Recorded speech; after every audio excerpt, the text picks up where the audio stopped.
Неверагодныя прыгоды правінцыйнага фаната Лукашэнкі. Знаёмцеся. Александр Лебедзеў, 22 гады, жыве ў Гомелі, працуе настаўнікам хіміі ў школе. А яшчэ Лебедзеў член ВРСМ, камуністычнай партыі і актыўны удзельнік амаль усіх мерапрыемстваў у падтрымку Лукашэнкі. Вось толькі ў пачатку верасня Александр трапіў у непрыемную гісторыю. Яго затрымала міліцыя за падпіску на нейкі рэсурс, які ўлады лічаць экстрэміскім. У міліцыі актывіст правёў ноч. На раніцу яго забралі бацькі. Смешна, але пачакайце, гэта яшчэ не канец гісторыі. Як высветліла выданне «Флагшток», цяпер у Лебедзева пачаліся праблемы з праўладнымі арганізацыямі. Аб'яднанне патрыётаў Беларусі задумалася аб выключэнні Александра са сваіх шэрагаў.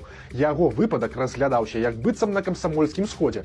Як піша «Флагшток», Лебедзеў стаў нязручнай асобай не толькі таму, што адсядзеў за падпіску, а таму, што пра яго напісалі апазіцыйныя рэсурсы. Праўда, здаецца, іншыя так званыя патрыёты свайго гора-сябра ўсё ж такі адстаялі, але таксама стала вядома, што